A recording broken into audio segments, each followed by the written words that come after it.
Bonjour et bienvenue dans cette troisième vidéo qui sera consacrée à SharePoint. Comme le sujet est assez vaste, je l'ai scindé en deux parties et voici donc la première. Comme pour les premières vidéos, je vais reprendre le schéma qui me tient lieu de fil conducteur depuis le début. Alors le voici, le schéma. Donc SharePoint est lié à la notion de partage et de stockage dans le cadre d'un travail collaboratif d'une équipe, comme par exemple un service ou un département. Si ces notions valent aussi pour OneDrive, nous avons vu dans la deuxième vidéo que OneDrive correspond plutôt à du stockage professionnel, mais personnel, et que le partage est plutôt occasionnel. Alors SharePoint est souvent quelque chose d'un peu vague et un peu flou pour bon nombre de personnes. Un exemple peut bien illustrer le fonctionnement de SharePoint. On pourrait un peu le comparer à un grand immeuble qui a de nombreux appartements.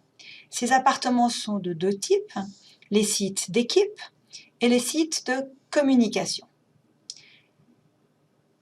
Celui qui crée le site est le propriétaire et un site peut avoir plusieurs propriétaires. Les sites, l'un comme l'autre type, peuvent être publics ou privés.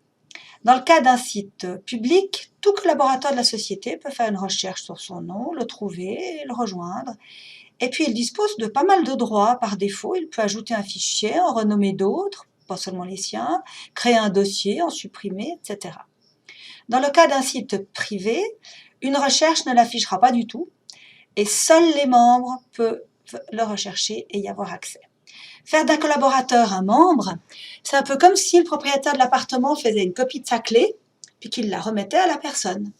Du coup, celle-ci peut être contributrice, donc elle peut contribuer aux bibliothèques. Elle va pouvoir ajouter, modifier, supprimer des fichiers, des dossiers, déposer un message dans la boîte aux lettres du groupe, etc. Alors, quels sont les outils de collaboration prévus et mis à disposition par Microsoft ?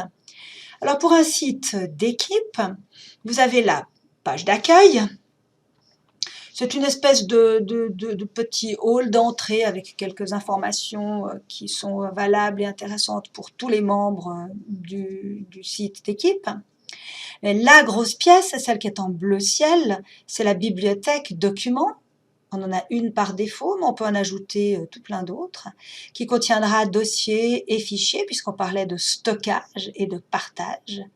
Et donc, tous les membres pourront gérer et consulter les ressources qui sont à l'intérieur de cette bibliothèque. Mais il n'y a pas que ça. Il y a quelques pages qui sont un peu du style intranet, ce sont les pages du site.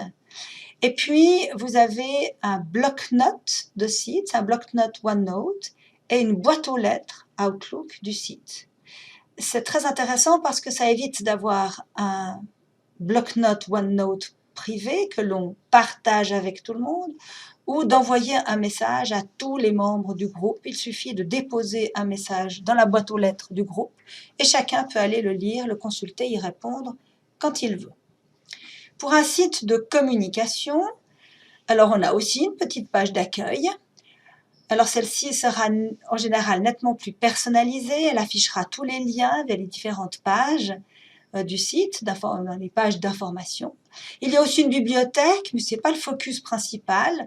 Mais oui, il y aura bibliothèque, une, deux, avec quelques dossiers et des fichiers. Mais la grosse pièce de cet appartement, c'est ce qui est en bleu ciel ici. Et ce sont les pages du site. Ces pages appartiennent d'ailleurs exclusivement au site, elles ne se déplacent pas, alors que les fichiers, on peut les déplacer d'un site à l'autre.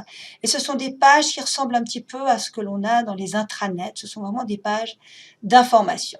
Et comme le site de communication a moins vocation à être partagé, à être travaillé en collaboration avec d'autres, eh bien, il n'y a qu'un seul outil commun qui est un calendrier. Alors voilà pour la partie un petit peu théorique.